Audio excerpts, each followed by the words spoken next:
Archery यानी तीर अंदाजी। जी हाँ, आपको बताते चलें कि तीर अंदाजी एक ऐसा स्पोर्ट्स डिसिप्लिन जो अब जम्मू कश्मीर स्पोर्ट्स काउंसिल ने श्रीनगर में इंट्रोड्यूस किया है। हालांकि काफ़ी वक्त हो चुका है इसको यहाँ पे इंट्रोड्यूस किए हुए स्पोर्ट्स को, लेकिन अब पिछले 3 साल से अक्रॉस जम्मू कश्मीर आर्चरी जो है वो पेसअप कर रही है।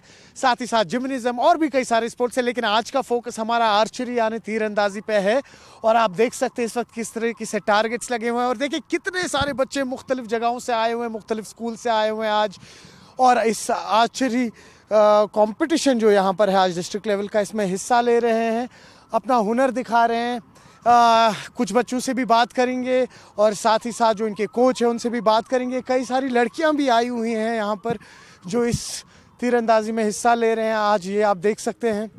और कमाल का एक इनिशिएटिव है। हमने देखा कि पिछले 3-4 साल में किस तरीके से, अगर हम ओवरऑल जम्मू कश्मीर की स्पोर्ट्स के हवाले से बात करें तो एक होलिस्टिक डेवलपमेंट हुए, फिर वो कोई भी स्पोर्ट्स डिसिप्लिन हो। और यहाँ पर आज तीरंदाजी में इतने सारे बच्चों को देखना बहुत ही कमाल का ये अनुभव, बहुत ही कमाल का एक्सपीरियंस है। और मुख्तलिफ स्कूल से आए हैं, ये आप देख सकते हैं। लड़कियाँ भी जो है यहाँ पर आज पार्टिसिपेट कर रही है यहाँ। और साथ ही साथ जब आप ये विजुअल्स देख रहे हैं, आपको साथ ही साथ कुछ लोग हैं उनसे भी हम बात करेंगे, समझेंगे क्या कुछ कहना है उनका। सबसे पहले हमारे कोच है यहाँ पर मुदस्सिर, इनसे बात करेंगे हम। और अपने वीजे से कहूँगा थोड़ा इस तरफ आ जाएं। और मुदस्सिर, बहुत शुक्रिया वक्त देने के लिए। कमाल का इनिशिएटिव है, बहुत ही अमेजिंग। और हम देख रहे हैं कि कई सारे बच्चे आए हुए हैं मुख्तलिफ स्कूल से, हर एज ग्रुप के, और जिसमें लड़कियाँ भी हैं। और बताइए थोड़ा एक ओवरऑल जो डेवलपमेंट हो रही है अब स्पेशली तीरंदाजी आर्चरी को लेके। देखिए कि Jammu and Kashmir sports council and archery association of JNK ने एक इनिशिएटिव लिया है कि एक डिस्ट्रिक्ट यहाँ पे हुआ है, दूसरी बार हुआ है, दूसरे साल से हो रहा है ये डिस्ट्रिक्ट। पिछले साल भी, इस साल भी हुआ था। पिछले साल से आज बहुत ज़्यादा पार्टिसिपेंट्स जुट रहे हैं अभी। तो अभी पैरा भी जुड़ रहे हैं हमारे साथ। पैरा भी मेरा स्टूडेंट है, पैरा आर्चर, और एबल भी है, डिसेबल भी है, दोनों चल। दिन ब दिन चेंज आ रही है आर्चरी में, बहुत ज़्यादा चेंज आ रही है। पहले के टाइम पे जब हम खेलते थे यहाँ पे, तब हमें कहीं बोर्ड नज़र नहीं आता था। कहीं हम बोर्ड, हमारे ख्वाब होता था हम देखेंगे कहीं टारगेट बोर्ड है कहीं पे कि नहीं। इस अभी के टाइम में देखो बोर्ड्स भी है, स्पोर्ट्स काउंसिल का इक्विपमेंट्स है, बाकी चीज़ें एसोसिएशन के इक्विपमेंट्स है, सारे कुछ है। जो भी सारा कुछ क्रेडिट जाता है पूरे हमारे सेक्रेटरी साहब के, सुनील शर्मा जी को, जो जम्मू में रहते हैं। और हमारी जो ये है सेक्रेटरी मैम नज़रत गुल जी, उसको भी हम थैंक यू कहना चाहते हैं कि इसने ये वाला इनिशिएटिव लिया, यहाँ पे एक सेंटर स्टार्ट किया PMDP के नाम से, Jammu and Kashmir sports council में। बहुत अच्छा। और हम देख रहे हैं कई सारे बच्चे हैं जिसमें लड़कियां भी हैं, पार्टिसिपेट कर रही हैं। और हाल ही में ये लोग बाहर भी गए थे कंपटीशन खेलने के लिए, तो कैसा एक्सपीरियंस रहा वहाँ? बहुत अल्हम्दुलिल्लाह, बहुत एक्सपोजर मिलता है। हाँ, बहुत ज़्यादा एक्सपोजर मिला बच्चों को। मेरे बच्चों को मेडल्स भी आए वहाँ पे इंडियन राउंड में। तो अभी कंपाउंड रिकर्व का अभी सिस्टम है नहीं यहाँ पे, कर देंगे इंशाल्लाह। तो लगभग मेरे 16 स्टूडेंट्स बाहर गए थे खेलने के लिए। तो इसमें भी है लगभग सारे बच्चे यहाँ पे। मेरे लद्दाख के स्टूडेंट जो यहाँ पे कारगिल के भी खेलते हैं यहाँ पे, स्टेट्स में यहाँ सेंटर में आते हैं। और पैरा भी है, पैरा आर्चर्स भी है, जो कि हमारा मिशन है बस ओलंपिक, ड्रीम ओलंपिक। बहुत अच्छा, ड्रीम ओलंपिक। देखिए आप, मिशन है, एक कोच है और कह रहे हैं डिटेल में कि किस तरह से एक होलिस्टिक डेवलपमेंट हुई है तीरंदाजी आर्चरी को लेके। पिछले कुछ टाइम से आपको याद होगा कि शीतल देवी ने भी किस तरह से ध्वज लहराया था, देश का नाम रोशन किया था। इस वक्त हमारे साथ एक और जो पैरा आर्चर है, इनसे बात करेंगे हम। पहले आप अपना नाम बताएं हुजूर पहले। मेरा नाम रोहिल नबी है। अच्छा रोहिल साहब, ये बताइए कहाँ से आर्चरी का ये सपना आया है कि भाई आर्चरी करनी है? कई सारे स्पोर्ट्स हैं, कई सारे स्पोर्ट्स डिसिप्लिन हैं, लेकिन आर्चरी ही क्यों? Actually sir, when I was a kid, तो उस वक्त ऐसा होता था कि हम उस वक्त टीवी पे ज़्यादा से ज़्यादा देख पाते थे। And I thought it was my dream that if I could play this game. तो फिर बहुत टाइम के बाद जब मैंने पहली बार सुना कि कश्मीर में हो रहा है, ये तो मैंने इमेजिन भी कभी नहीं की। इवन जब हम छोटे थे उस वक्त तो टॉयज लेके देखते थे कि कहीं पर खेल लेते हैं। बराबर। या तो वो मुझे याद है वो लकड़ी जो हम पेड़ से काटते थे, फिर घर पे धागा लेते थे और उसको ही वो बो और एरो बना देते थे। वो मैंने बहुत ज़्यादा खेला है। तो इसके बाद जब मैंने पहली बार सुना पिछले साल कि यहाँ पर पहली बार ऐसा हो रहा है, जम्मू में तो फिर भी हो रहा है लेकिन यहाँ पर तो बिल्कुल भी नहीं था, तो मैंने ज्वाइन किया। तो हमारे ये कोच सर है, मैं इनका तो बहुत थैंक यू करना चाहूँगा, मुदस्सिर सर का। तो जो यहाँ पर आर्चरी एसोसिएशन है मैंने भी फिर ये कोचिंग ज्वाइन की और मैं अभी इसमें कंटिन्यू कर रहा हूँ। तो इंशाल्लाह आई होप इंशाल्लाह I could be better in. Definitely. और आपको याद होगा शीतल देवी भी अभी उन्होंने कमाल किया था, तो कहीं ना कहीं इंस्पिरेशन भी मिलती है। जी सर। और हालांकि मैं इस टाइम पे मेरे लिए आई थॉट ये मुश्किल ही होगा क्योंकि मैं अभी जॉब भी करता हूँ। अच्छा, ओके। मैं एज कॉन्ट्रैक्चुअल लेक्चरर काम कर रहा बहुत हूँ। अच्छा, बहुत लेकिन ये शौक जो अंदर से था हाँ, नहीं, जरूरी तो है। मैंने इसको छोड़ा नहीं फिर। छोड़ना भी नहीं है। जी सर, थैंक यू सर। बहुत अच्छा। तो चले, ये आप देख रहे हैं कि डाइवर्स फील्ड से लोग आए हुए हैं, डाइवर्स प्रोफेशन से लोग आए हुए हैं, लेकिन कहीं ना कहीं तीरंदाजी आर्चरी जो है इसका जो एक नया एक कनेक्ट हुआ है वैली के अंदर, वो आप देख सकते हैं। कुछ और लोगों से बात करेंगे, टेक्निकल चीज़ें भी समझना कोशिश करेंगे उसकी भी, लेकिन कुछ बच्चे अभी हमारे साथ फीमेल पार्टिसिपेंट्स, इनसे भी बात करेंगे हम। आप नाम बताएं पहले बच्चे अपना।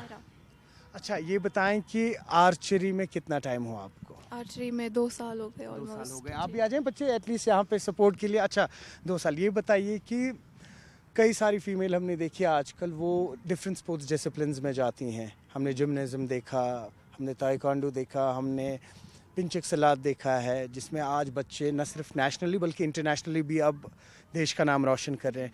ये एक यूनिक स्पोर्ट्स है। क्या वजह रही आपकी ये चुनने की? ये इंटरेस्ट मुझे बहुत था स्पोर्ट्स में एंड जो मतलब फोकस रहते हैं इससे बहुत। और हमारे स्कूल में भी ये स्पोर्ट्स रखा गया है जिसकी वजह से हमें पार्टिसिपेट करने का मौका मिला।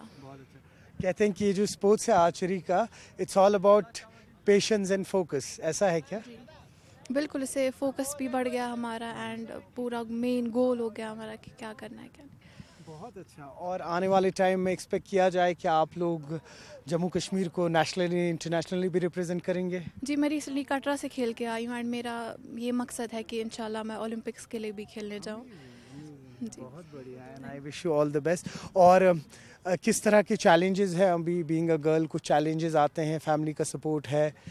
हाँ बिल्कुल, फैमिली का बिल्कुल support and all thanks to the engineer school जिन्होंने हमें ये मौका दिया यहाँ आने का and all thanks to the Mudassir sir जिन्होंने हमें जो हमें ट्रेन कर रहे हैं एंड उनका पूरा हार्ड वर्क एंड पोटेंशियल हमारी तरफ है। I wish you girls all the best. बहुत बढ़िया, बहुत बढ़िया। और ऐसा करते हैं तो देखिए डाइवर्स है, एक यहाँ पे कुछ बच्चे हैं, लड़कियाँ हैं जो इस स्पोर्ट्स डिसिप्लिन में आ रही हैं। वही पैरा आर्चर है हमारे साथ, अभी आपने देखा, उनसे भी हमारी बात हुई। कोच है, उनसे भी बात हुई।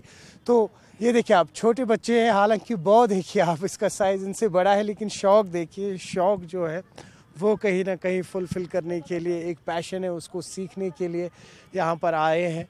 और कुछ और बच्चे हैं, थोड़ा उनसे समझने की कोशिश करेंगे कि क्या कुछ कहना है उनका और किस तरह से ये जो स्पोर्ट्स होता है इसको खेला जाता है, क्या इसकी टेक्निकलिटीज़ होती हैं, समझने की कोशिश करेंगे। तो यहाँ पर इस वक्त हमारे साथ दाइम जुड़े हुए हैं जो हाल ही में कटरा गए थे, इन्होंने भी वहाँ खेला, कंपटीशन में हिस्सा लिया। दाइम, मुझे बताइए, थोड़ा डायनेमिक समझना चाह रहा हूँ थोड़ा सा, ये क्या है?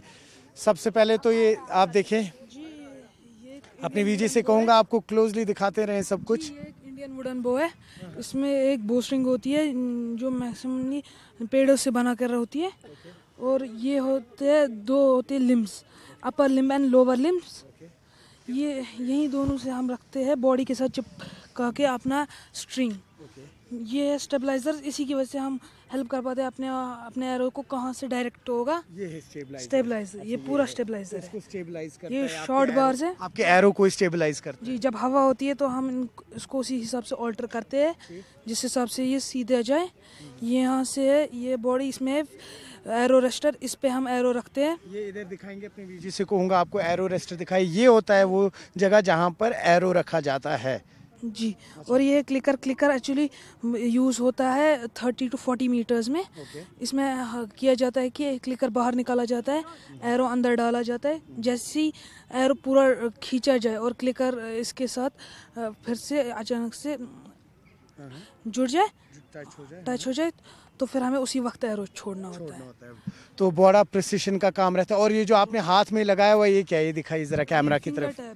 जो ये पतली स्ट्रिंग होती है, हाँ जी। हमें कम से कम 50 to 60 हमें किलो उसका फोर्स लगाना होता है। तो इतनी पतली स्ट्रिंग पे हमारी उंगलियों पे बहुत बुरा असर हो सकता है, इसलिए फिंगर टैब होता है जो कि हमारी उंगलियों को प्रोटेक्ट करता है।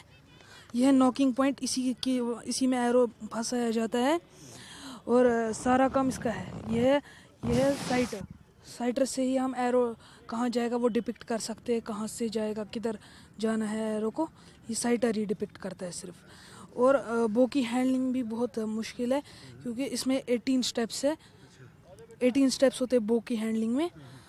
तो इनको सिर्फ पकड़ सकते हैं हम 2 उंगलियों से, और इसमें एक सीलिंग होती है, वो शायद से इधर सीलिंग होती है, वो रस्सी होती है, वो इधर से बांधनी होती है ताकि जब हम इसको ऐसे गिराए फॉलो थ्रू तो ये ना गिरे, तो हाथ से ना गिरे। जैसे गोल्फ का एक स्विंग होता है और उसके बाद उसका वैसे समझ जी। रहा हूं। तो वैसे इसका एक फॉलो थ्रू है आपका, जो ही ये छूटता है तीर उसके बाद एक इसका फॉलो थ्रू नीचे आना उसी चाहिए। वक्त छोड़ना होता है, हमें लूज रख देना होता है।